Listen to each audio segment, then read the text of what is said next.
বাংলাদেশ প্রধানমন্ত্রী জনাব তারেক রহমানের কাছে আমার একটা আহ্বান, বিগত স্বৈরাচারের আমলে মানে এলাকায় হাঁটলে দেখা যায় তো স্বৈরাচারের লোকজন বেশি, সবাই আওয়ামী লীগ করতো। এখন পর্যায়ক্রমে আমাদের বাংলাদেশ জাতীয়তাবাদী দল বিএনপি ক্ষমতায় এসেছে, যাদেরকে আমরা কখনো দেখি নাই রাজপথে মিছিল করতে, তারা এখন নেতৃত্ব দিচ্ছে। এরকম 68,000 গ্রাম বাংলায় প্রতিটি এলাকায় এরকমই অবস্থা হইতেছে।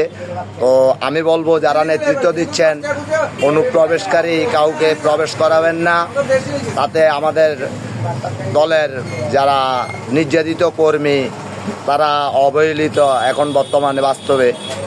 তো আমি জানাবো এটাকে নিয়ে আপনারা একটা, যারা সিনিয়ররা আছেন, ভালো একটা উদ্যোগ নেবেন।